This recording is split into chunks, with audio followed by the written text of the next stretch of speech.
Pompeii was not just a city of stone streets, painted houses, and temples. It was also a city of water. Across the town stood a chain of street water towers. On this map, each tower marks a place where flowing water could be controlled, divided, and sent onward through the streets. Now look closely at this graphic illustration.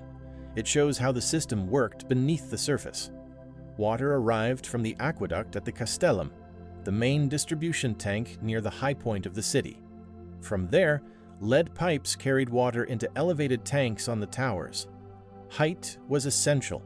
Gravity created pressure, while overflow channels helped prevent the system from flooding.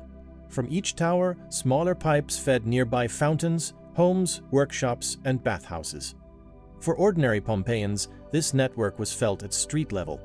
A public fountain was not just decoration, it was a daily meeting point and a source of water for cooking, cleaning, and life. Water also powered business. In fulleries, cloth was soaked, stamped, rinsed, and finished. And Roman laundry had a surprising ingredient: stale human urine. Its ammonia helped break down grease and brighten textiles. Seen together, the towers reveal something remarkable. This was not random plumbing. It was an organized urban network balancing water across a busy Roman town. So when we look at Pompeii, we should not only see ruins.